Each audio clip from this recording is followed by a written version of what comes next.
सायंकाल का समय था। सभी पक्षी अपने अपने घोंसलों में जा रहे थे। तभी गांव की 4 औरतें कुएं पर पानी भरने आई और अपना अपना मटका भरकर बात करने बैठ गई। इस पर पहली औरत बोली, अरे भगवान, मेरे जैसा लड़का सबको दे। उसका कंठ इतना सुरीला है कि सब उसकी आवाज़ सुनकर मुग्ध हो जाते हैं। इस पर दूसरी औरत बोली कि मेरा लड़का इतना बलवान है कि सब उसे आज के युग का भीम कहते हैं। इस पर तीसरी औरत कहाँ चुप रहती, वह बोली, अरे मेरा लड़का एक बार जो पढ़ लेता है वह उसको उसी समय कंठस्थ हो जाता है। यह सब बात सुनकर चौथी औरत कुछ नहीं बोली तो इतने में दूसरी औरत ने कहा, अरे बहन, आपका भी तो एक लड़का है ना, आप उसके बारे में कुछ नहीं बोलना चाहती हो क्या? उसने कहा, मैं क्या कहूँ, वह ना तो बलवान है और ना ही अच्छा गाता है। यह सुनकर चारों स्त्रियों ने मटके उठाए और अपने गांव की ओर चल दी।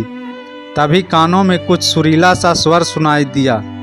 पहली स्त्री ने कहा, देखो मेरा पुत्र आ रहा है, वह कितना सुरीला गाना गा रहा है। पर उसने अपनी माँ को नहीं देखा और उनके सामने से निकल गया। अब दूर जाने पर एक बलवान लड़का वहाँ से गुजरा। उस पर दूसरी औरत ने कहा, देखो मेरा बलिष्ठ पुत्र आ रहा है। पर उसने भी अपनी माँ को नहीं देखा और सामने से निकल गया। तभी दूर जाकर मंत्रों की ध्वनि उसके कानों में पड़ी।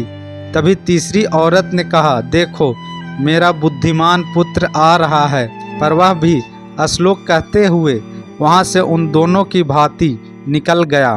तभी वहाँ से एक और लड़का निकला। वह उस चौथी स्त्री का पुत्र था। वह अपनी माता के पास आया और माता के सर पर से पानी का घड़ा ले लिया और गांव की ओर निकल पड़ा।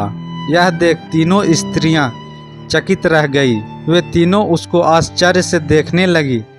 तभी वहां पर बैठी एक वृद्ध महिला ने कहा, देखो इसको कहते हैं सच्चा हीरा। सबसे पहला और सबसे बड़ा ज्ञान संस्कार होता है, जो किसी और से नहीं बल्कि स्वयं हमारे माता पिता से प्राप्त होता है।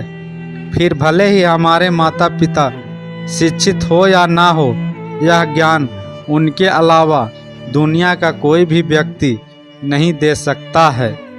दोस्तों, ऐसी और अच्छी ज्ञानवर्धक कहानियों के लिए हमारे YouTube चैनल को सब्सक्राइब करें, लाइक करें।